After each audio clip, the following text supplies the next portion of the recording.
Hello, everyone, and welcome to Edge Talk Radio. This is Angela Zabel, that's me, and I am here today with JD Radewan, and we are going to be talking about the spiritual awakening through addiction with the psychic and author JD Radewan, and he is from Wisconsin. So I am excited to get into this one, but first, a little bit about me. So who am I? I am Angela Zabel. I have been connected to spirit, working with the team in the non-physical my entire life, sharing messages from a multitude of realms with people. I am a teacher, coach, medium, radio show host, writer, retreat host, gallery reader, and doing speaking engagements throughout, offering guidance, mediumship, intuition, and online private and group sessions, classes, and just started out the Amplified Universe monthly membership. If you're looking for a group to connect with, those that are here for you, like-minded individuals questioning the world, check out my website to get out more information on the Amplified Universe membership. We are here sharing knowledge with others, working with people throughout the world. And my website is angelazabel.com, and you can find me on pretty much all the social media aspects out there. And then today we're here with Edge Magazine, Edge Talk Radio. Edge Magazine is the leading events and media resource dedicated to all aspects of holistic living, health, wellness, and the mysteries beyond, sharing information, wisdom, resources, committed to promoting businesses, organizations, and individuals who support our collective journey to wholeness and balance. You can check out more on the Edge Magazine at edgemagazine.net. And today we're here with Jason, he was going with, sorry about that. I have somebody else I was working with earlier. I am working with JD Radewan, and he was born in rural Wisconsin. In 2017, he experienced a spiritual awakening that changed the trajectory of his life. Since going through this transformation, his mission became clear, and he began to spread his life's experiences. He now coaches people through the awakening process. JD Radewan is a psychic, energy worker, spiritual coach, and author who has touched the lives of many. You can check out more about JD at aligned-alchemy.square.site, and all of this information will also be in links below. And you can email him at kelly-sparta-enterprises.ck. And he also does energy scans, and that is also at the kellysparta.com. You can check out his energy. It's energy-scan-spiritual-diagnostic. And he also has this Facebook profile, and also the Aligned Alchemy, and is also on Facebook. So make sure to check those out. And again, the links will be down below.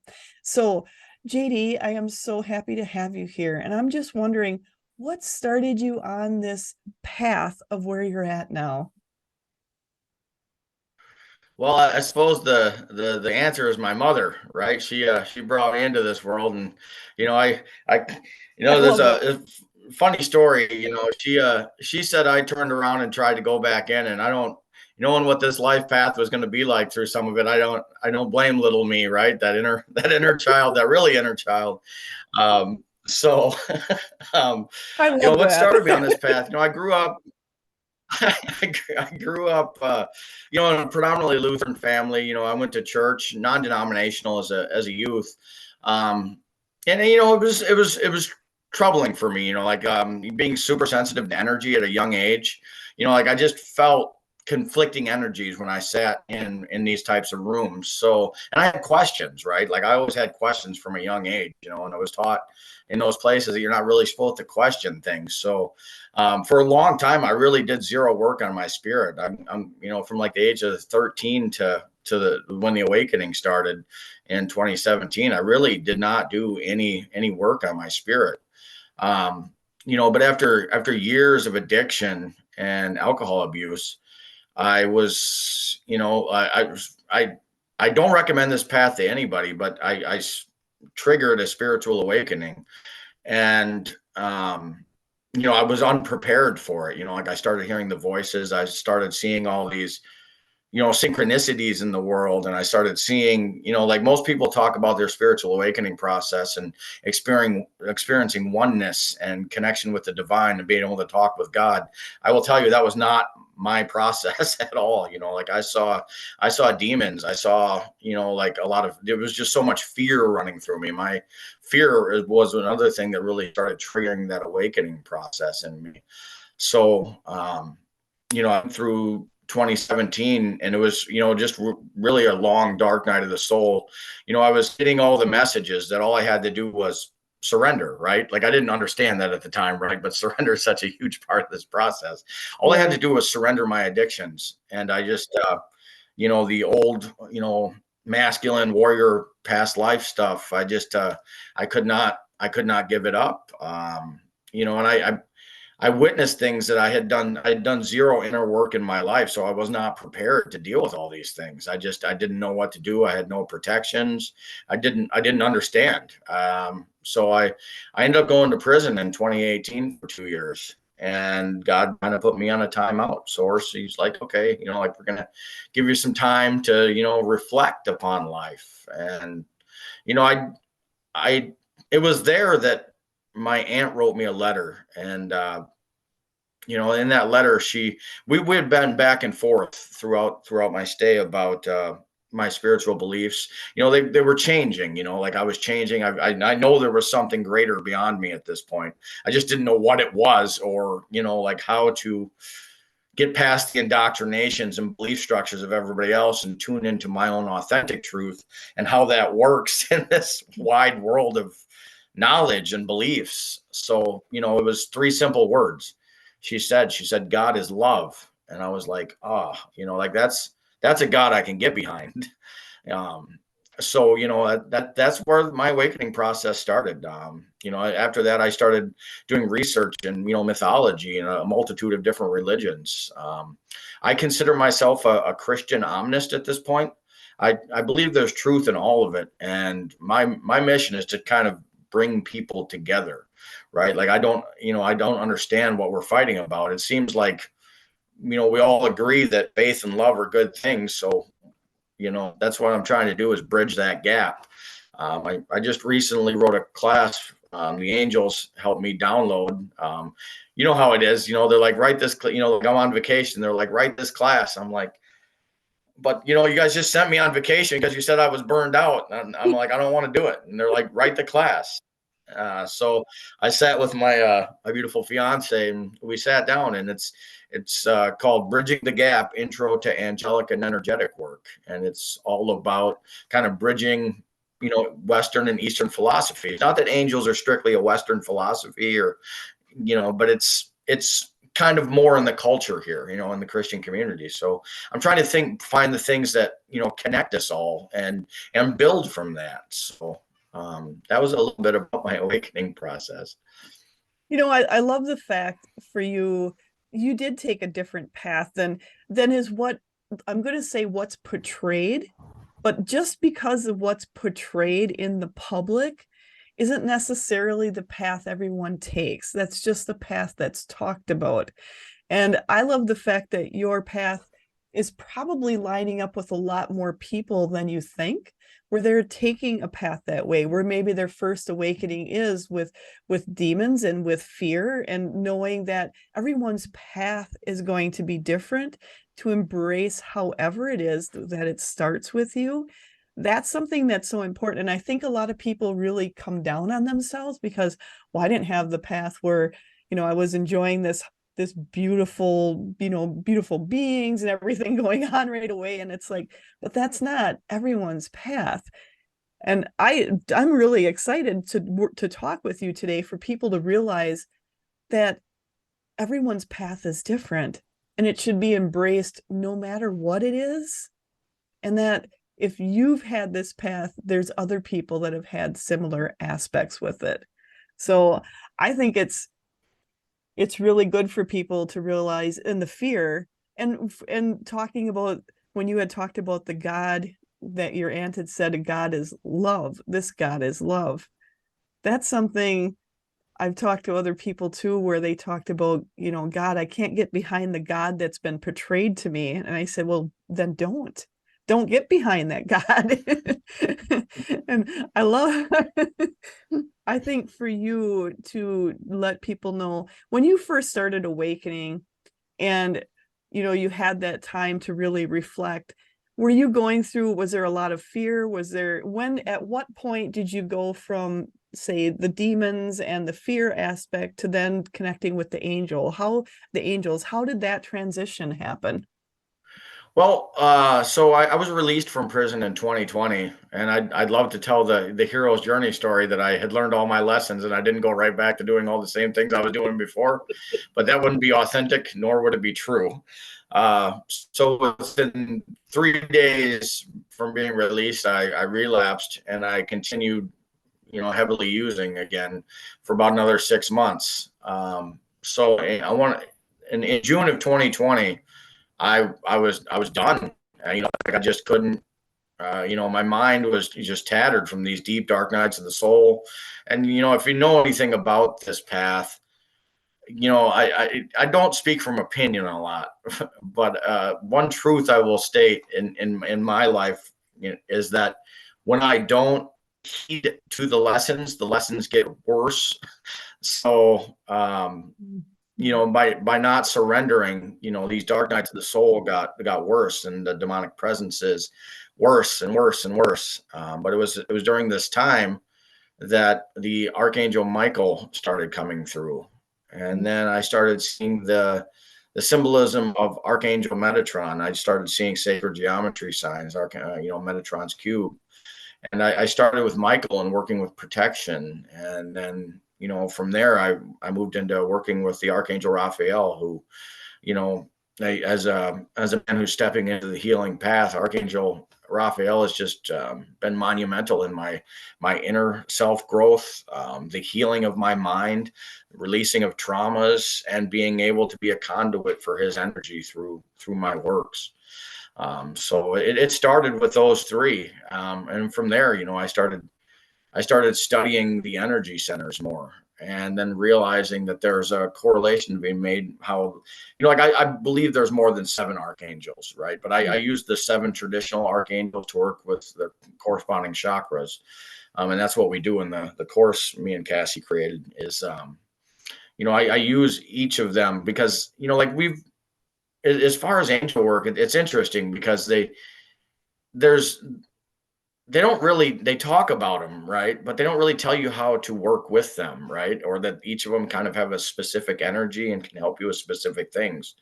So, and the fact that we have to call upon them constantly, right? It's not like it's for me, it's a daily routine. I wake up every morning and I speak with them. I spoke with them before I came on this call to let myself be a channel of light, and that the messages come through that people need to hear today. So yeah, it was about June in 2020 though when my angel work started. Yeah. So I have a team I work with on the other side. So they're going to kind of interject some different things along the way, but they want me to back up a little bit with you to the point of when you talked about when you first started recognizing the angels were there, and then you said, you don't always know who's there right away. How did that transition of you recognizing like this is an angel, not a demon? How did you recognize that it was also a specific angel? You said sometimes you don't know right away. How did you go through that part of the awakening of understanding the angels? So for me, I spent, in some of my tougher weeks, there were weeks I spent 60 to 90 hours in meditation, Wow. predominantly guided meditations, working with a specific angel, using frequency music. So what would happen is I would start to see, silhouettes, like as I was in meditation, I was usually either blindfolded or, just eyes closed. So I would start to see like energetic silhouettes. And then as I progressed, there's times when I'm just overwhelmed by the color, right? Like the color of that angel's energy or how I perceive that energy to look. And, it's just the feeling, right? Like there's this feeling. A lot of people talk about a warm touch with the angels. I feel a coldness, a cold rush kind of. And it's those are the ways I've noticed the connection with them, but it's so much deeper, right? Like they show up in the funniest ways in the world, like so after I went all through all these dark nights of the soul with the other team, I started equally freaking out when the angels started coming by, right? So like I felt like Russell Crowe in A Beautiful Mind. Like I'm seeing all these things, these numbers. I think the whole world is after me now, even though I'm working with the angels, right? So I start connecting all these dots again like a madman, and it's instead of just allowing, what to be and just to appreciate that they're showing me that they're here. But for me, it was a lot of meditation and getting into a place of gratitude. I feel this intense, overwhelming. It's like a mix of joy and sorrow at times. It's hard to explain the emotion I get when I'm connecting that way. I'm really, I just keep hearing from the other side, they're so happy you're here to explain that there's always a lot of differences on how people connect and how it's done and what works best for others, and to not judge themselves compared to others. And I love the fact too, where you were saying once everything kind of started, you started connecting with them and then everything's coming together and there's like everything, it's almost like you're overwhelmed with information coming through.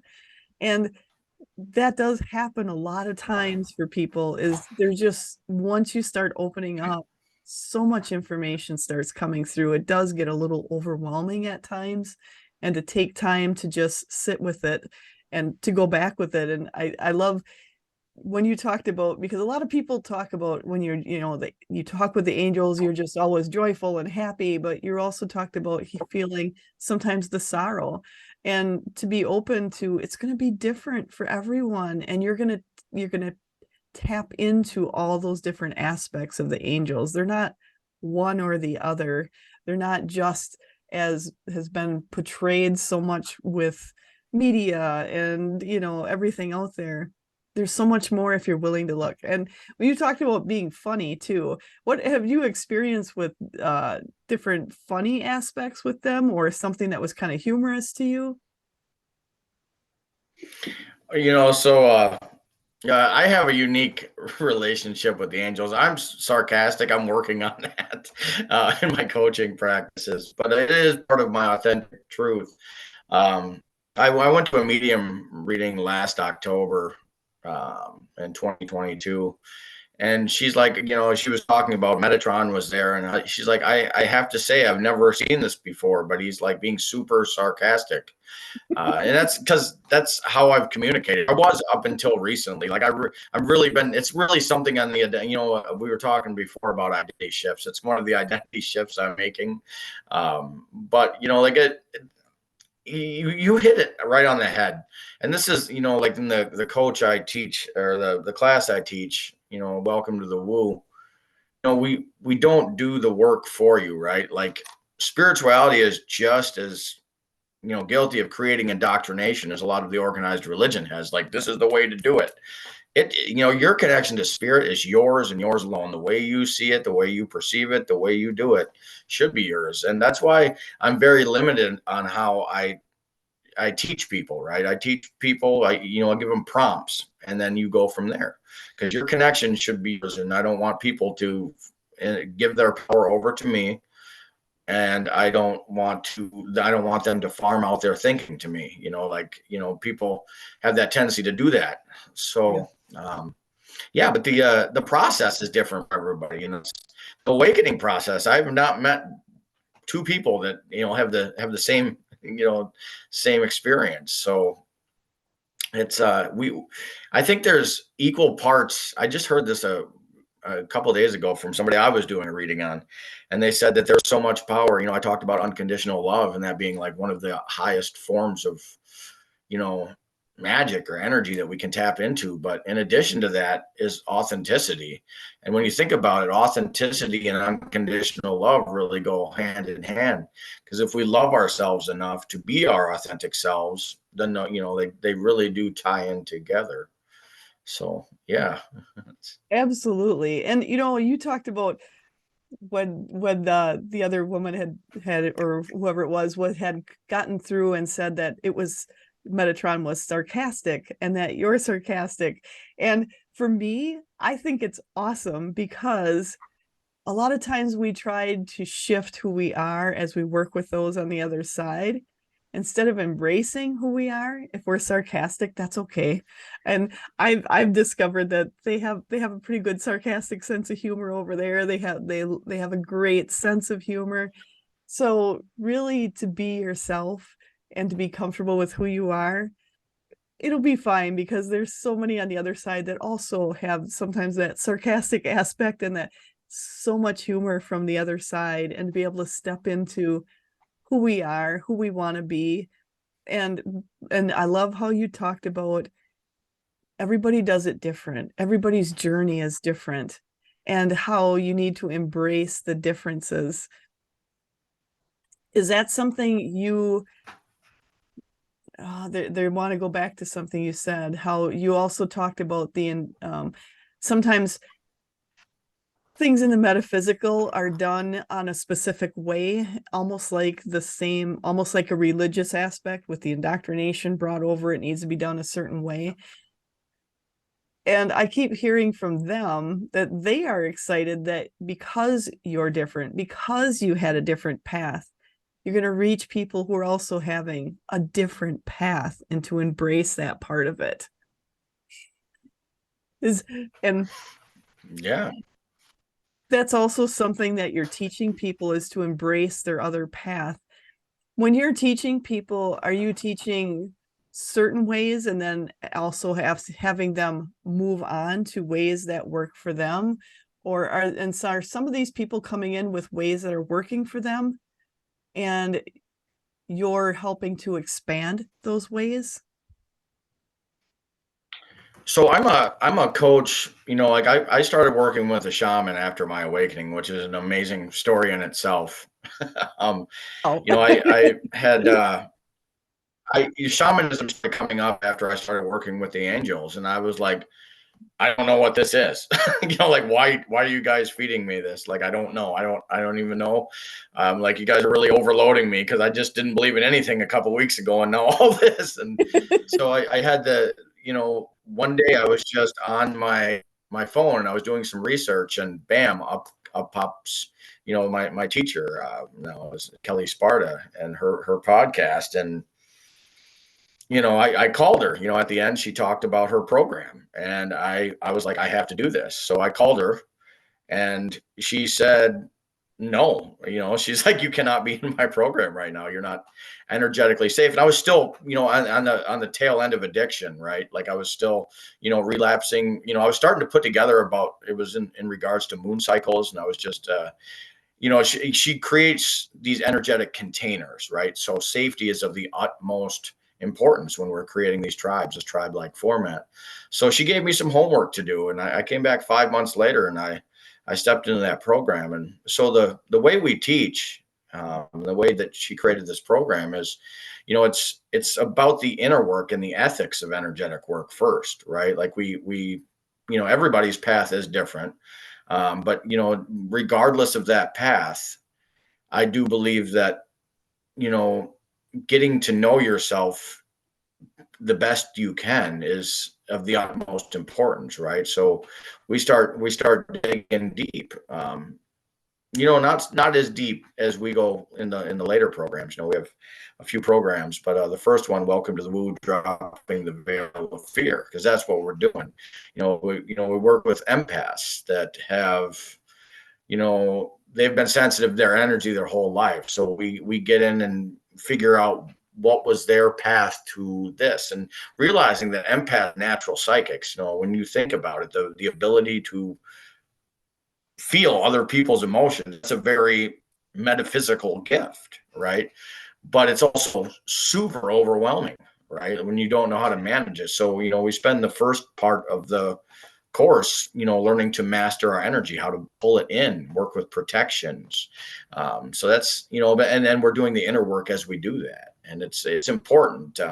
They really go hand in hand. It's a 4-month class, and it's 5 years of inner work and 2 years of energetic training, and it's a program, but it's extremely beneficial. But a lot of we get people from all over the world that come into this program. Um, it's a pretty phenomenal syllabus put together for this. So as you work through that program, and with it being a longer program like that, I'm assuming it's still ongoing, correct? I so the program has rolling enrollment. People come in anytime they want, and Got we it. build tribes of people. So, the program's all about, learning how to protect ourself, our spaces, energetically, as well as starting to set boundaries physically, like, by banishing worry, fear, dread, anxiety, shame, guilt, all these things that suck our life force from us, right? And, controlling the mind and understanding the energetic at the same time, beginning to grasp that and realize how much they go hand in hand. So the first program that's what that's all about. I'm still in the programs. There's higher programs too. I'm currently in the next level program, and also in a couple other programs, because I'm a spiritual masochist now. I love this stuff. There's nothing else I can imagine doing with my life. Once it turned on for me, I just want to learn. And when we jump on this awakening path, some of we start seeing the magic in the world, and that's what we want to learn. And I got to say that I was the same way, but until you learn to master your energy and your mind, or at least work towards getting it under control more. Because I mean, like, mastering the mind, I don't know, I'm no guru yet, I will say that, but I take precautions every day to get myself in that place, and I can teach from my mistakes in the program, or not even mistakes, but just the struggles I had that I can now teach from. But it's really about getting your energy under control. So, first, that we're not taking other people's energy, which is a very empathic thing. We think that we're the victims of energy vampires, and to a degree we are, but the truth is we spread our auras out so far to read the room all the time that we're letting people in our energy fields. So, Yeah. learning to master that and pull it in. And, it's important, especially if you want to work in the healing arts, knowing how to direct energy, and just be with yourself. It's important. So yeah. Absolutely. I think that's something people, when they first start, it gets to be, I mean, you got everything coming in when you're really opening yourself up, everything comes in. And to know and to understand, to put those boundaries up, to have that up, and put those intentions out there of what you want to work with. That's key to any of this stuff to begin with. And knowing that, because when it first starts, it can be overwhelming, it can be fearful, because you don't know what's going on, you don't know what's coming in, you don't understand it. So having those boundaries, those set points to start from is so important. And then you also talked, as you continue to go forward, you're always going to be learning. And that's something for me. I tell people I'm going to be learning till the day I die. And I'm excited to do it because it's always changing and we are always growing and changing. And I love the fact where you had said that, you're always going to keep learning, and everyone should. It's not like you get to one level and you just stop. It Once you start, you can't stop. You can't stop. And as you've gone through and have changed, so they want me to back up to something. When you talked about the addictions and going through the addictions and then working on releasing them, where when you had a setback and then you went forward and kept going, how was that? Was the second, like when you had the first setback and then you, like 6 months later, you went in the program, was it easier for you to work your way through that that setback, that then you open yourself up the rest of the way, than it had been earlier? I will have to say it got a lot easier once I started the program and started really digging into the concept of shame, right? So shame is that, you know, what's the word I'm looking for here? It's like the revolving door, Mm. it's just, the continuous circle, it's like that. just constant. It just keeps coming over and over. It's a cycle. It's a pattern. And that shame was for me personally what seemed to keep me in those cycles of addiction. I always said that, like being in that cycle was like, that of a phoenix being returned to the fire only to be reborn from the ashes with amnesia of the lesson it learned the day before. That's what it felt like, and then, I'd relapse and there'd be shame, just like, because I really wanted the change, I don't understand why I can't get it, but once I started digging into shame and then going back and doing, the work, like going back to childhood and where this all stuff comes from, so much of it comes from the ages of 0 to 7, so Mm. much of it, not all of it, but so much of the work that we end up doing is tapping back into the magic of that kid. But to do that, we have to help heal that inner child. And that takes the work on the adult end. But it's a lot of fun on the other side. And I love having my inner child with me. He's here today if you can't see him. I love that. That I think that's the one thing when you said you have them with you today.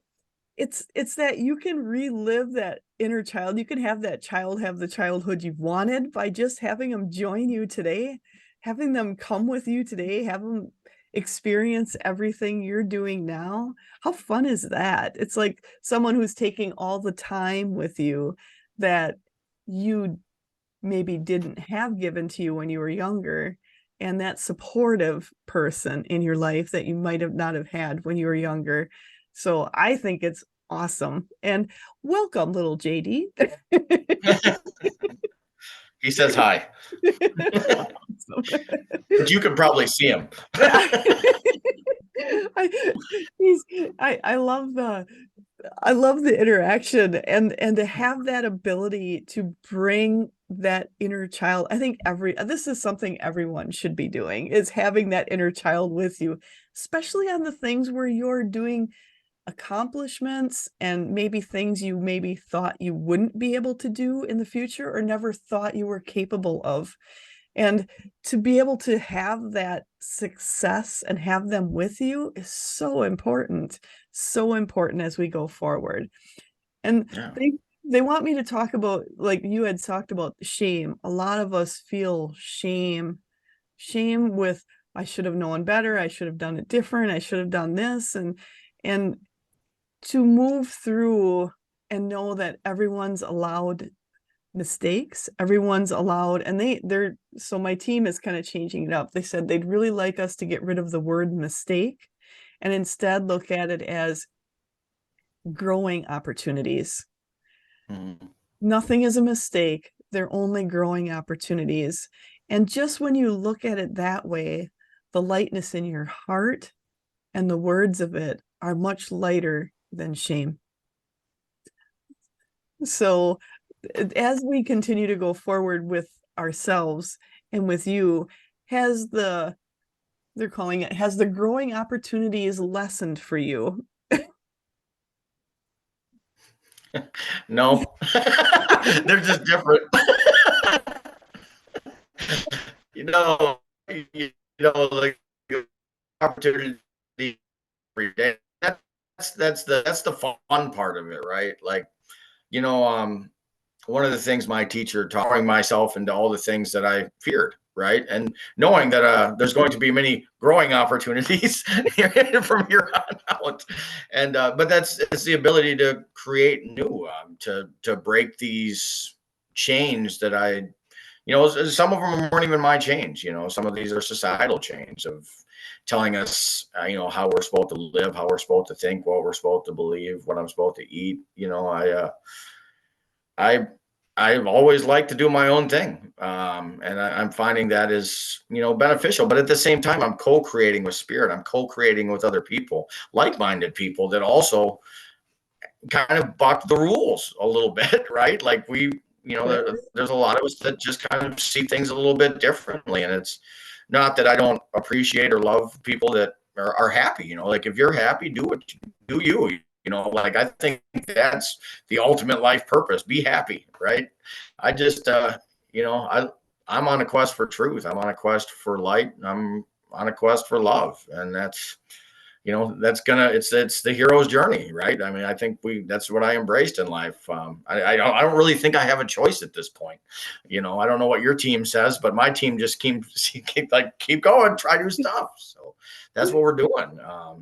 And it's beautiful, and it's maddening sometimes, but I got the tools in the box now to help me, kind of, still my mind, or, practice the presence, and, get out of the monkey mind. And that's a big part of it. And I've cut a lot of the things out of my life that I didn't need anymore. I, I don't watch the news because I don't know what's going on, but I've noticed, after not watching it for 6 years, my life has only changed for the better. I don't know what's going on out there, but learning to work within, my realm, right? Like my circle of influence versus my circle of interest, and finding what overlaps. And we all have these grandiose ideas of changing the world, but I'm trying to do it one person at a time, or groups of people at a time. It depends on the day, right? Sometimes it's just seeing a cashier and saying a kind word. It's just, what we do. I love that part of it, of saying changing the world one person at a time, one yourself at a time, your own personal world where you can make the impact. I think that's so key for people to understand. Sometimes it doesn't have to be, as we consider, a big thing. I have to be on stage to do this. I have to, be there to do it. I have to be working with, 10,000 people. Instead, it's like, what can I do with the people around me, with the people who are drawn to me? What can I help with there? What can I offer there?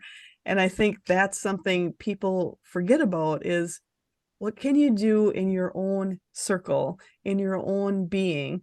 And I've just got to say, not watching the news is a really good aspect. That's great advice for anyone, because the news is full of fear.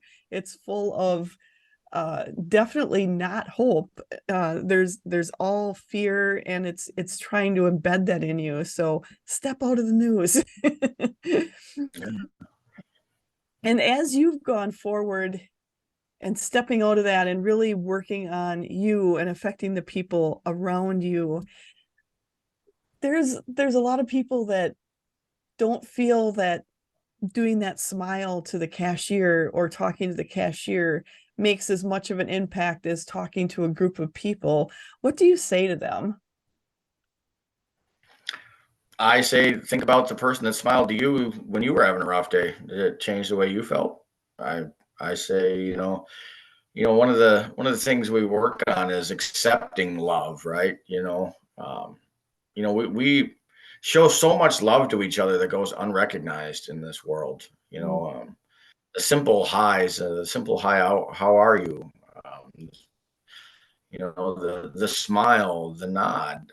These are all just little pieces of love, right? We just don't recognize it as love, or we treat it as a transaction. It's so much. There's so much love going on in the world, but there's also so much fear. Coming out of COVID, but for a long time on this planet, right? It's been a fear-ruled planet for a long time, and Absolutely.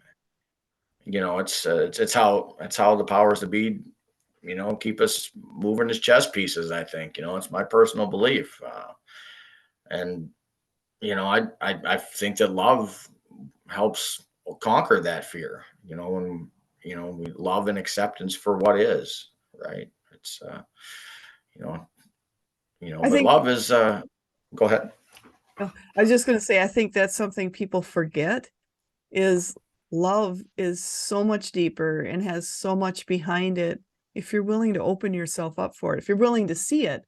A lot of people don't even recognize that, oh, someone just smiled at me or someone just waved at me, because they're so busy with everything going on to take that moment and to do it to others. I think that's something key to make sure, when you're out, if you're feeling like, oh, I'd like to give that person a wave or a smile, or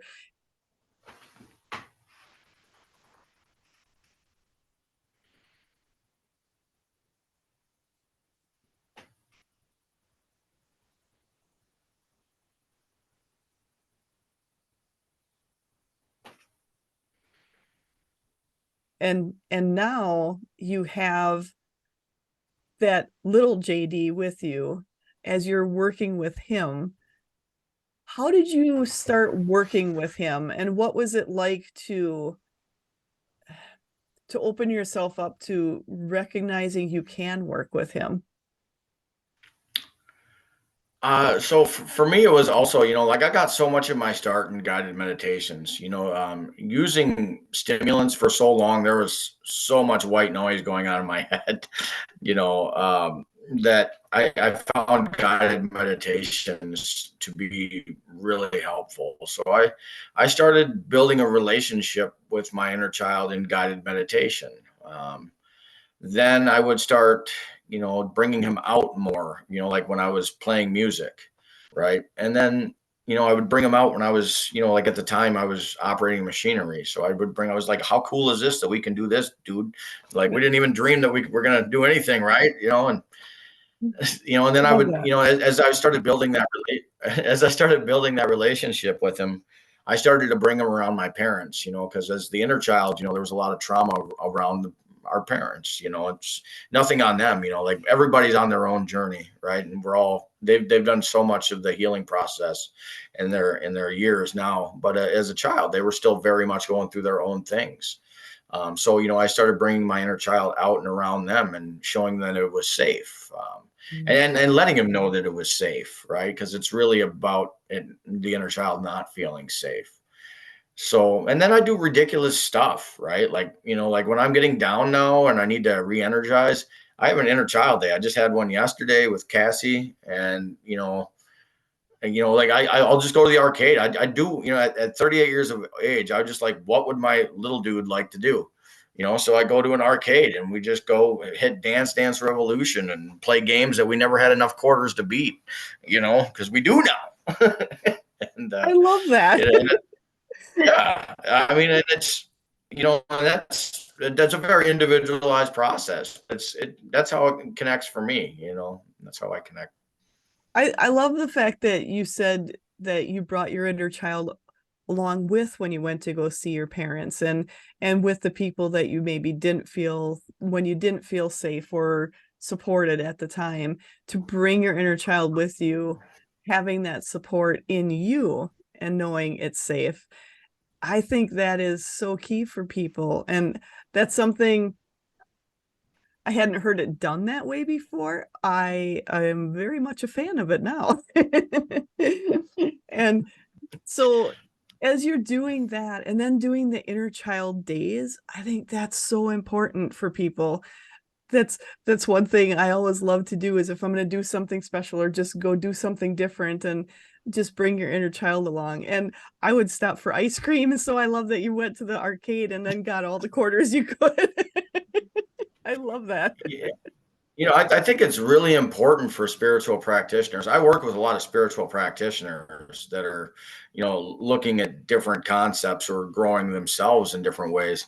But, burnout is so high among spiritual practitioners because, we go from empath, which we're already the knight in shining armor martyr syndrome, right? Like in the beginning, or, some all the way through it.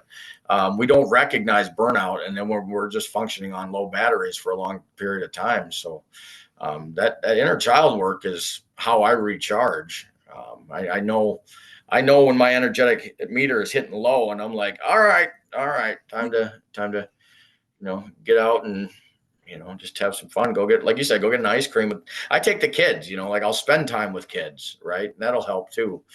Um, all those things. But the inner child work is such a huge piece of the work. Um, I don't think it is just for the addiction purposes, but I will tell you it was definitely a cornerstone of my work through addictions and in the energetic and spiritual training for me. That has been one of the key points of my foundation work.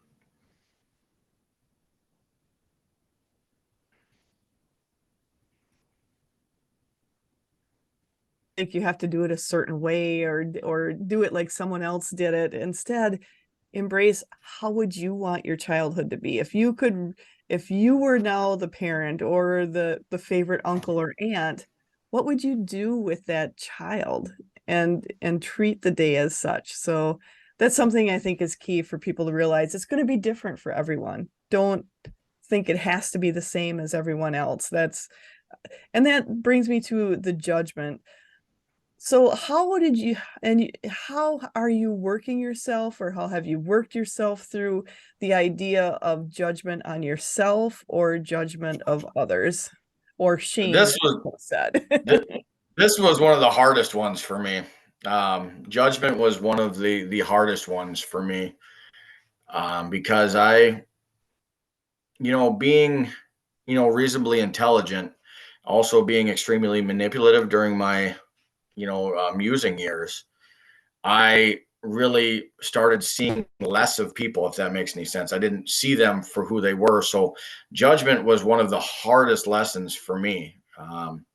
It was. I started, monitoring how often I was judging somebody, and I went nuts all over again for a while. I mean, like this was, this has been an ongoing process. I mean, like it's not something that I'm completely done with at this point. Like I still catch myself. I'm very much aware of it now, and I'm very good at changing the channel into what I appreciate about this person.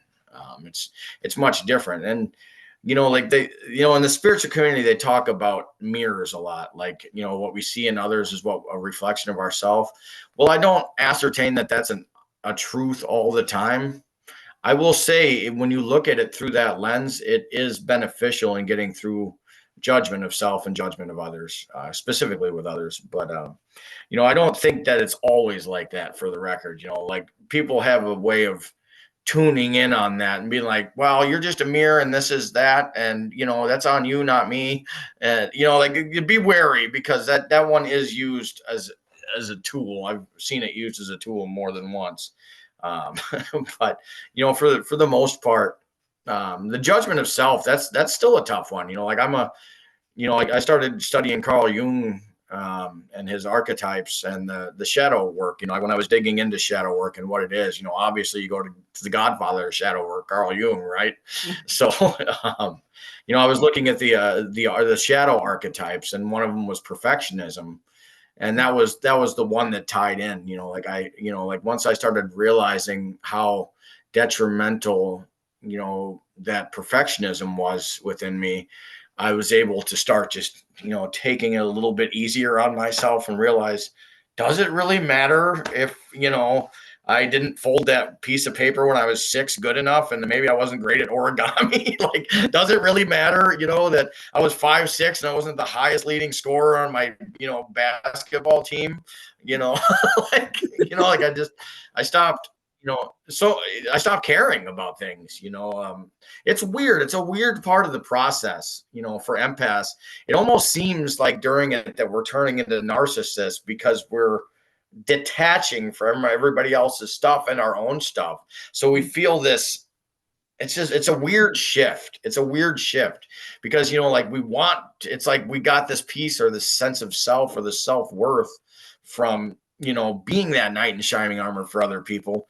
But when we start detaching from the expectations of ourselves and others, it feels very cold for a bit.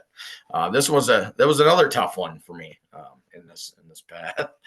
Um, I think that's something yeah. people don't realize is, a lot of the people, probably a lot of people listening, you're the people who would give and always be there to give things, and the one that somebody needs something, you're the one they called on a lot of times. And then for you to say, I have to step out of that role for myself, for my own heart, my own well-being, my own sanity. And it does feel like you're detaching from everything. And it is a bit of a challenge, a bit of a journey going through that part of it, but then realizing you're now able to be detached from the people who were maybe using a lot of what you were doing, and Hmm. instead now being open to people who is going to be a lot more even give and take on things, where it's an even exchange of energy, where before you're realizing it was very off kilter. and and I think that it's a huge thing, because then you're looking at yourself going, well, if I don't help them, then I'm not that person anymore. Then if you always have to help everybody, but then you start learning you can help people, but only the people who it's going to be good for both of you.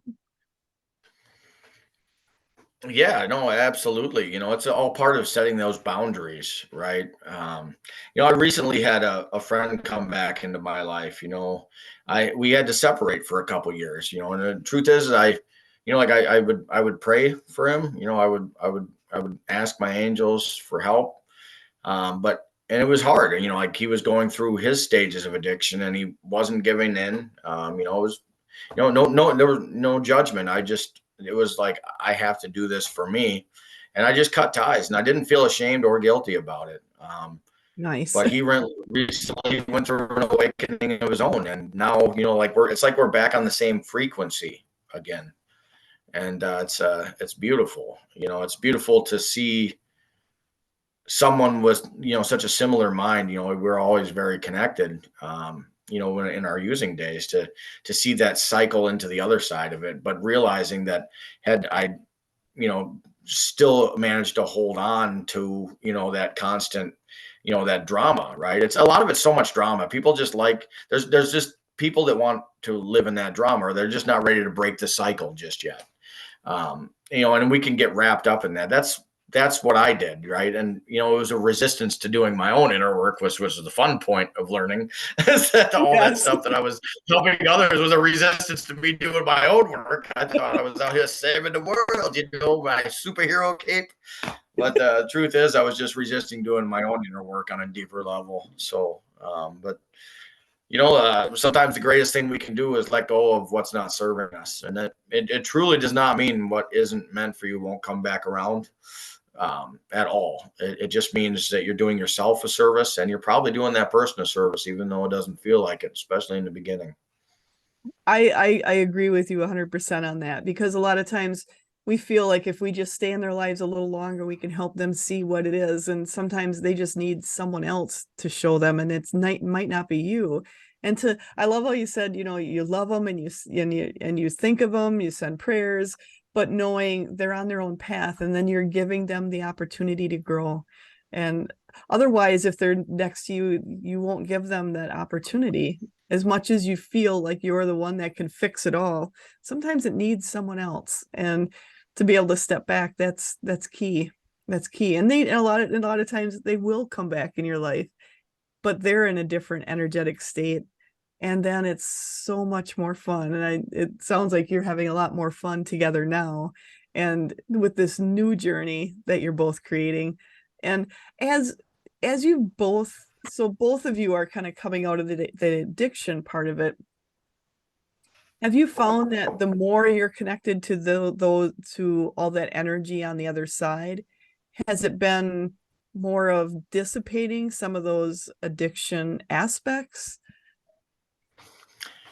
I'm weird in my recovery. Everybody's past different. I didn't really do the 12 steps so much. I don't go to meetings because the energy of the meetings, I leave with feelings of wanting to relapse. So I don't do those types of things. I don't count how long I've been sober. I just am, right? I'm just, I try not to, it's not that it's not part of my identity because it's a place where I teach from, but that's all it is now. Like I don't have that as like Josh Radewan, former addict, former alcoholic. It's just a tool now that I can use to teach from, and the wisdom that I gained from that place.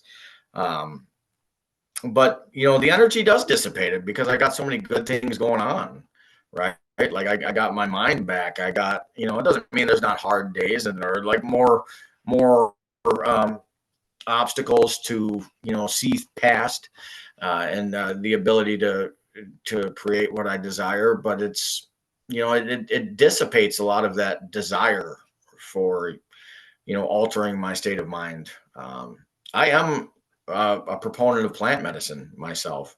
I will say that was a major part of my recovery. If I traveled to Texas to work with shamans, that work with the frog medicine, the Kambo, the Bufo.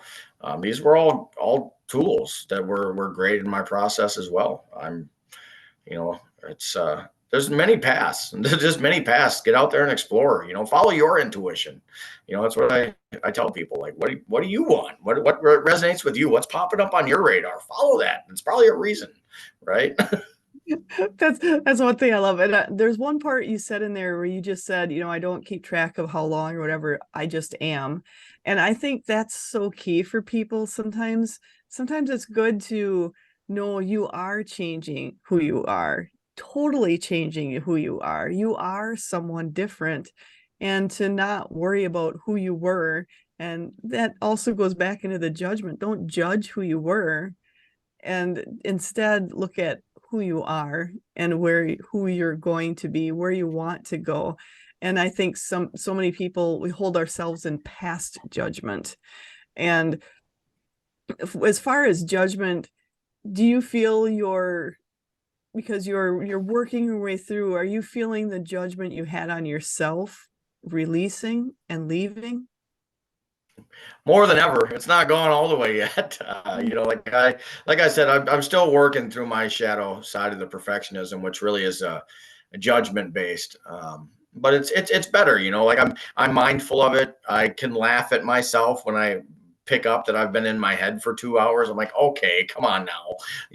Like we know better. But it used to be 3-4 days, right? Like I could just lock on a thought, or what was upsetting me, could just completely take over my being. So, usually that turns to judgment, right? Like it's that judgment of self or judgment of others, but the two were intertwined.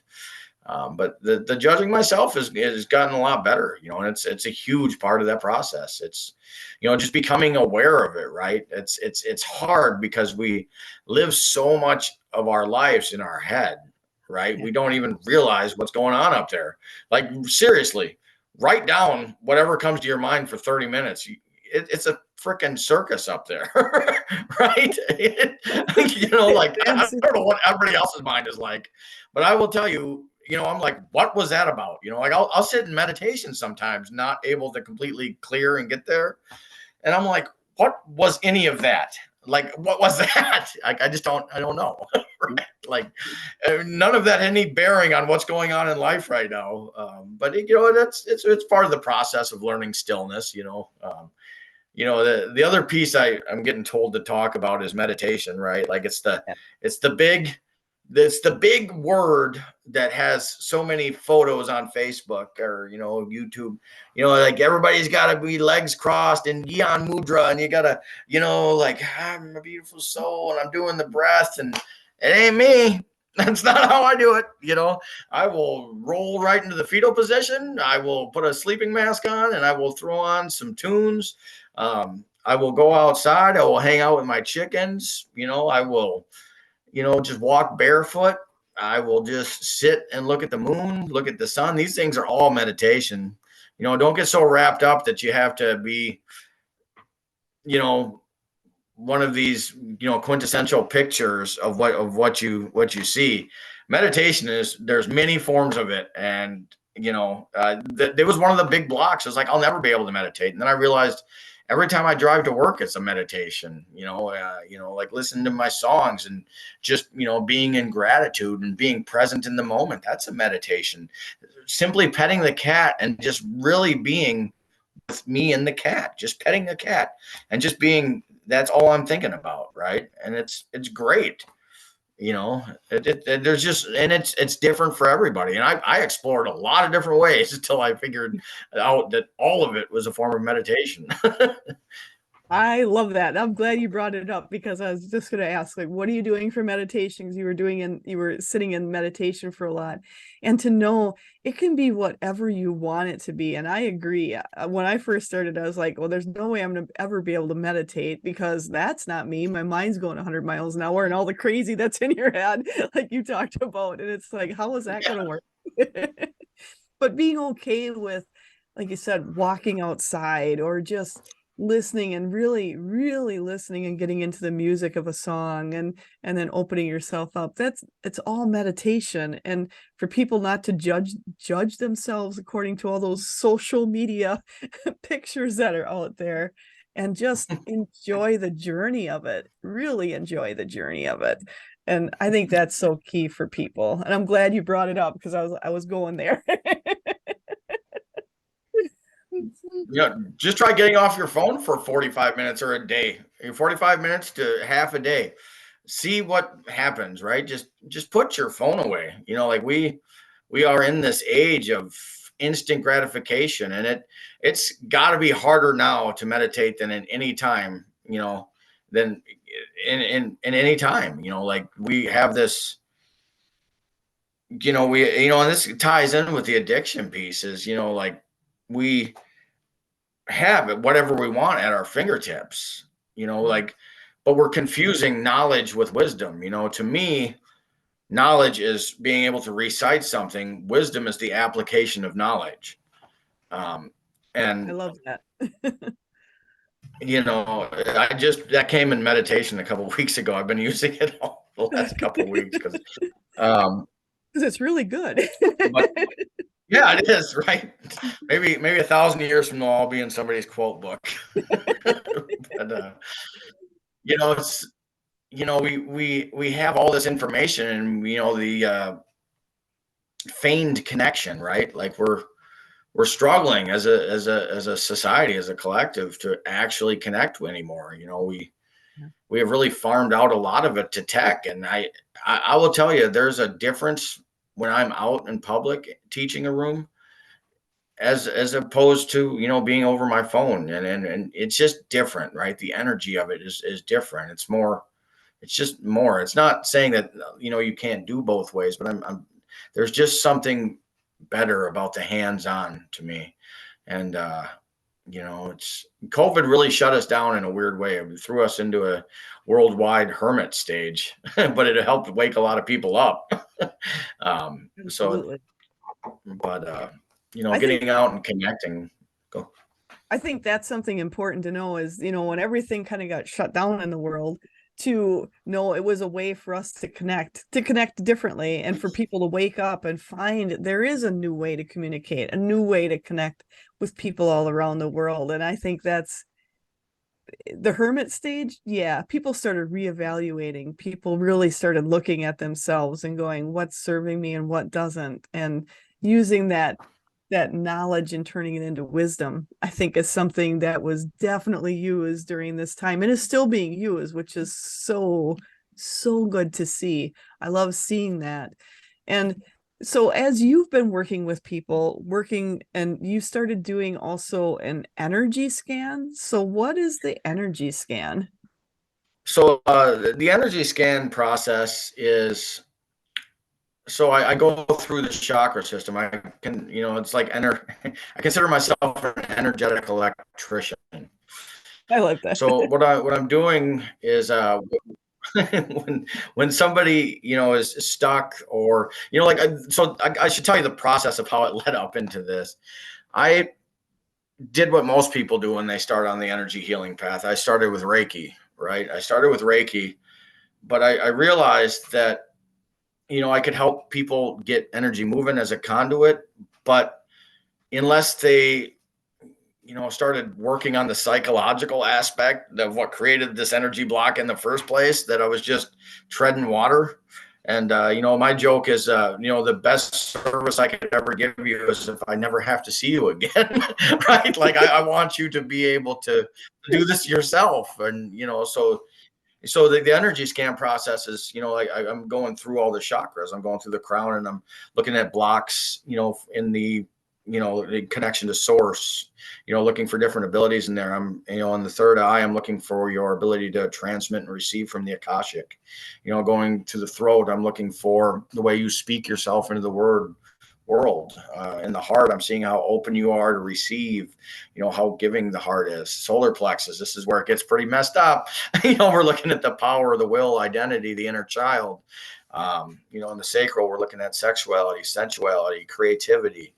and blocks related to all this. And then the root, we're looking at a lot of the fears and insecurities that we carry around. That's, stopping this, flow from coming in and out. So I go in there and, look for the blocks in there. And usually there's between 12 to 15 blocks, but they're all tied into 2 or 3 themes. And that's what we try to do is, just test in different areas to see what's going on. And then, it's, we come up with the themes. So that's the process. And I think there's a lot of people out there that like to like see some of the stuff you're doing or understand what you're doing at a deeper level, and for them to know it's all tools, it's all processes to get you where you need to be, whatever's needed for you. Because you do like you have the numerology report, angel readings, the energy scan, the shamanic healing, and then clarity with all of that. And you've done the angel course, and you wrote up the angel course. You and I believe your fiance together wrote up the angel course. And how did that come about, and what are the angels, and what is kind of like your goal or your outcome, or what are you hoping to accomplish or to show people with this class? So, the goal is to help people identify their own spiritual and energy center wounds, their own psychological wounds. So, so each week we're going to work with one chakra and one angel. So as we're going to talk a little bit about the angel, but I'm not really going to get into a lot of the world history about it, because I don't really want to cloud the mind with that, right? It's about connecting to that angel's energy, right? I don't want the mind creating a bunch of stuff. I want people to lock in on the energy and the connection with that angel. So we'll talk a little bit about that angel, and I'll talk about my story a little bit on how I connected with it and how Cassie connected with it.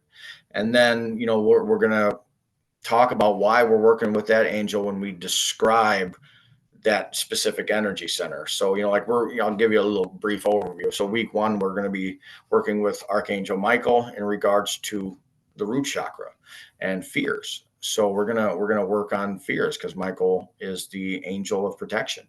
So great one to work with when it comes to fears. So we're going to identify those fears and figure out how to work within that. And we're going to spend half hour to 45 minutes talking about those 2 topics and tying those together.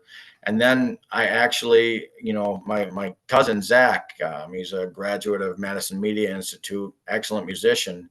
One of the things I've always had trouble with, I've studied frequency music and frequency healing. I wanted to bring in frequency music to do the shamanic journey. So we're going to take everybody on a shamanic journey, guided meditation, more of a guided meditation than a shamanic journey, but they're kind of close in what they are to a degree. Right. So we're going to take people on this journey to meet with the angel. And I wanted music that was authentic, like we pull up stuff on YouTube, but we're like, is that really the frequency? And me personally, I'm not a musician who can, I don't know electronics and music that well in that regard. So, I hired my cousin to create all of these meditations specifically for these classes, because I wanted to make sure the frequency I was working with matched the healing that I was going for in that specific chakra. So I wanted it to be authentic. So it's worth it to me. And I test all this stuff on myself. Anything I've ever taught, I've taught from my, I am the first one to try it. If I haven't tried it, I'll try it before I recommend it. I love that. I love that. Being able to try it yourself. And the thing is, it's you going through it, you have that as you've been creating this class, you've had the ability to go through it and really feel how it is for the people. Because I just keep hearing with you, it's a lot of feeling, having that feeling of how it is for other people, just that feeling of love, that feeling of knowing everything's good with this one. And they're saying that that's so key for people to step into that feeling, that you're helping people to really step into it, to really understand it at a deeper level. So I'm super excited, and I'm sure people are going to be excited to be part of your class and to be part of that deeper understanding that you're bringing to this, because everyone's vibration and frequency is different, and you're bringing a very unique frequency to this that's going to be helping so many people, because everyone's different, and it should be. And a lot of people that felt different a lot of times didn't feel like they had a place to go. It feels like yours is a place to go, a place to call home. So they're very excited. I just feel such excitement for people that are going to be joining your classes and doing that. And as you've been doing this, you've had a winding path with knowledge and a lot of different experiences. Looking back on yourself now, do you see the positives of having that winding path versus just a straight path doing it a certain way? Absolutely. Like I think I'm able to connect with a multitude of people because I've traveled a lot of different paths. I in the beginning, there's a there's a wisdom and a skill and a gift that comes from not knowing who you are for a long time, Mm. because like it doesn't seem like that, but that's what the shadow work brings out. Like we discover these skills within the darkness. And one of those is I was able to connect with anybody throughout my life. I felt like I could be a part of any group. So, now that I'm not using that for manipulative purposes, like I still, like I'm authentically me, but I can also meet people on their level, right? Like I can meet them where they need to be or where they're at, and help them get to where they want to be. And if they don't want to be anywhere, I can meet them there too. It's okay. Like if you're happy, stay happy. That's my, like just, you know. I think that's important for people to realize. Just be happy where you're at, to be okay with where you're at, and go, I'm just going to keep learning more, versus coming down on yourself because I'm not here where everybody says I should be. I'm not here. But instead be okay with where you're at and know your path is going to be different. Embrace that.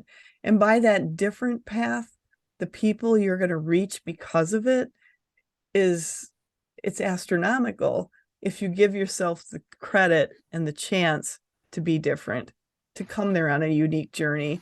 And I think that's important for people to realize.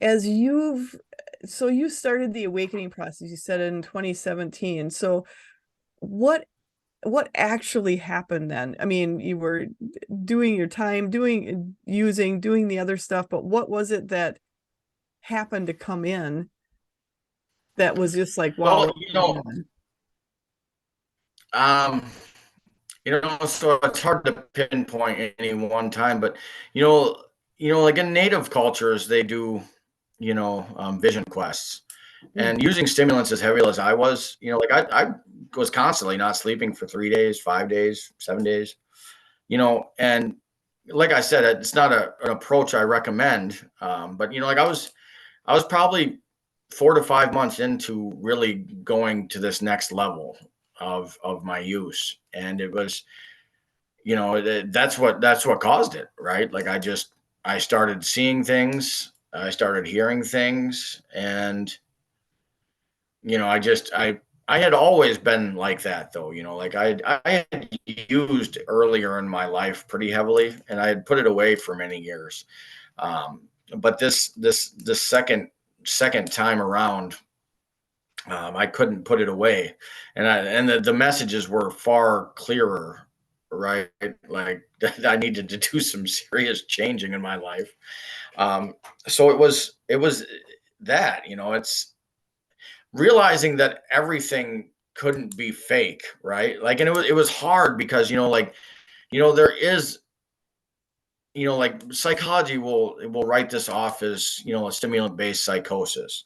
And to a degree, I will admit that absolutely happened during certain stages of this. But I'm able to dissect what was an awakening and what was an absolute, spiritual experience. Right. And it happened over and over and over again. But I've also had some beautiful experiences too, since then. Like I've just had some pretty profound experiences in nature, sober, like seeing our connection with animals. And for me, particular, like the avian, community, like I have so much love for birds and from birds, and just seeing how they communicate with us and how animals communicate with us. It's, once I started seeing how all of that is connected, it started to become less overwhelming, when I started realizing that, when I started seeing the signs in animals and the signs, like in accordance or in correlation with the signs, like the numbers, the angel numbers, repeating numbers, the license plates, like that stuff. I was like in the monkey mind and the PTSD, dark night of the soul brain. I'm like, I'm just a government experiment. They're out here screwing with me, like, of course everybody's in on it.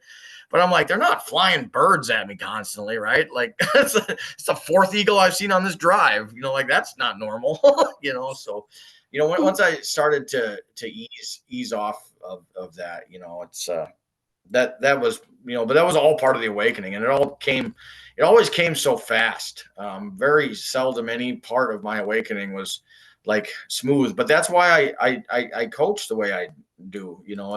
You can transition people into that easier, right? Like if people want to learn their path, they really felt like they've always had a purpose here, there's something that they want to do, come talk to me, because we can start digging into that work. And we can make it a lot easier than what I've talked about on here. Yeah, I'm sure if you talk to Angela, she can make it a lot easier too. Oh, yeah, yeah. And I gotta say, it's funny when you said, you could have a lot easier path. That's what we're here for. I totally agree. So much easier you could have a path. Yeah. And You don't have to take the hard way. and I think that's the coolest thing is you don't have to take the hard way. If you want to, you absolutely can. But Yeah. you can take the easier path. And I think Take the easier path.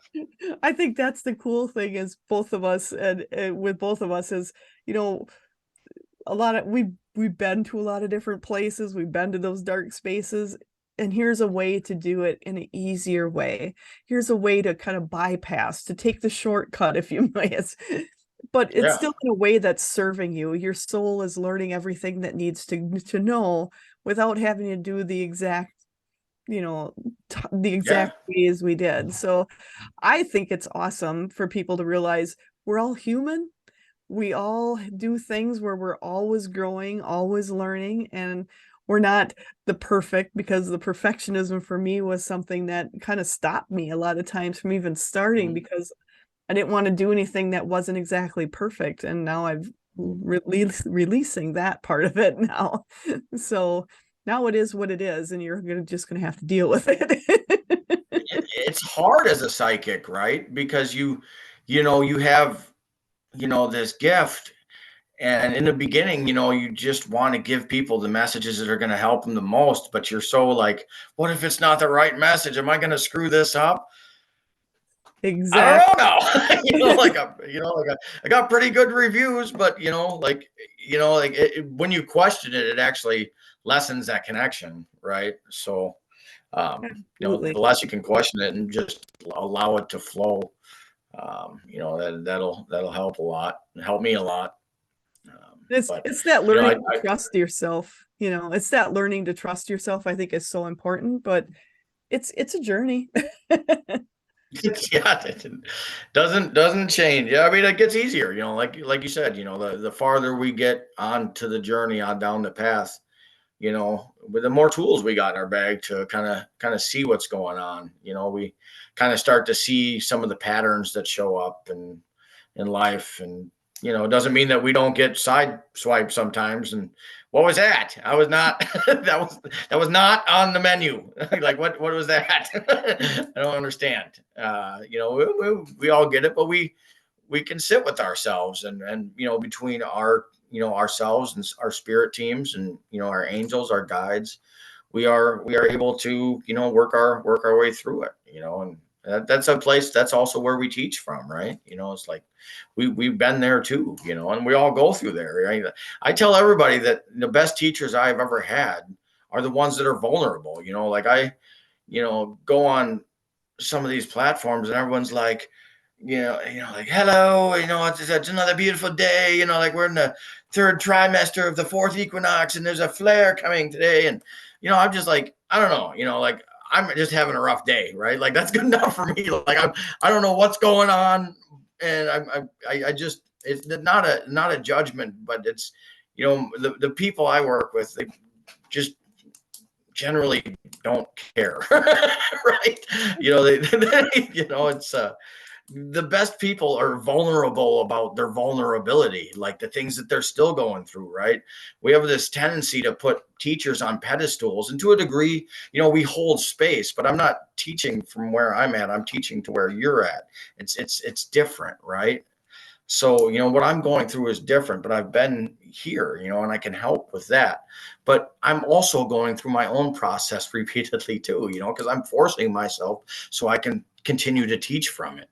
And, the best teachers are the ones vulnerable about their story because they can teach you from the hardships they had in learning the lessons, right?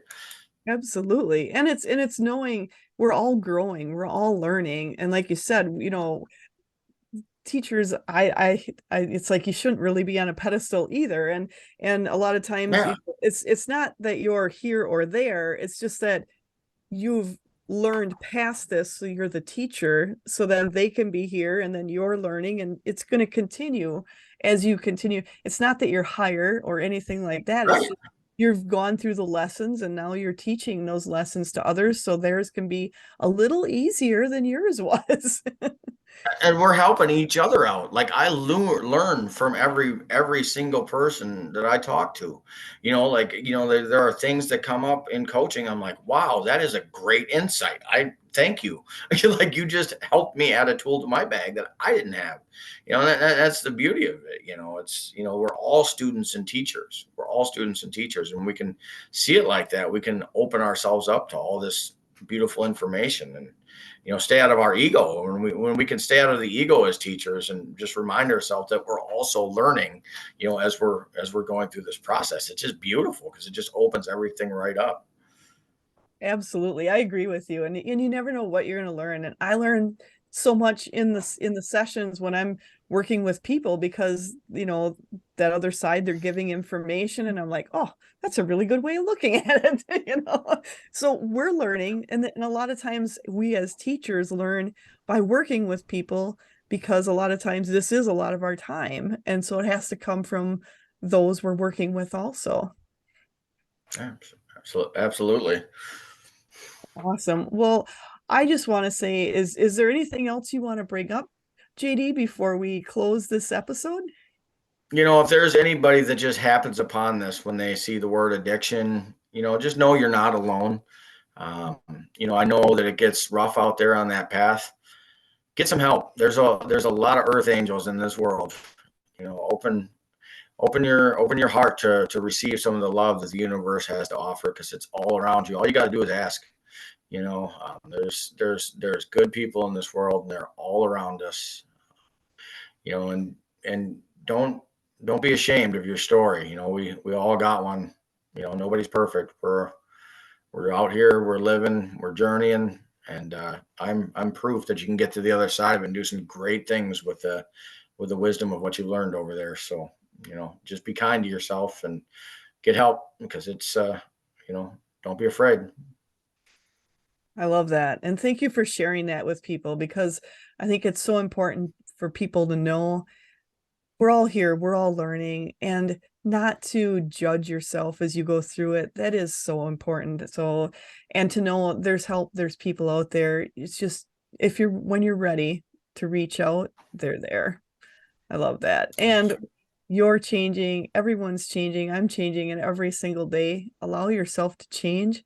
And I am so happy that I got a chance to meet you, JD, and to have you on here because it was so fun to meet you and talk with you. And it's like to share your story and to share who you are and share who you were, who you are, and who you will become, I think is such a treat for me. So thank you so much for that. I appreciate it greatly. Thank you. I really enjoyed talking with you. This is really healing for me too. So you're doing some beautiful things out in the world, Angela, and you have such a light on you that I saw the first time I met you, and I'm just I'm honored to be here today. Oh, well, thank you so much, JD. I appreciate it greatly. And that's one of the reasons I came up to talk to you and to talk to you also that day is I saw who you were and and my team was like, you got to talk. You got to see this guy. So it was such a pleasure for me to meet you. And you are also meeting so many more people and helping so many people with who you are. So thank you. Thanks. So I just want to say thank you again, JD, for coming here. Thank you for your time, sharing your knowledge, sharing who you are. And I want to tell everyone, please make sure to watch if you don't get a chance to watch this episode, make sure to watch the next episode of Edge Talk Radio on the first and third Tuesdays of the month. They're at 7 p.m. Central Standard Time. But if you miss this episode live, make sure to catch the replay and all with the past podcasts. You can go on to the podcast. You can listen. They're downloadable on pretty much all of the downloadable podcast abilities out there. You can also watch the interview on my YouTube channel, Angela Zabel, Teacher Coach Medium. And I just want to thank all of you for taking your time to listen, expand, and amplify our universe together. Thank you.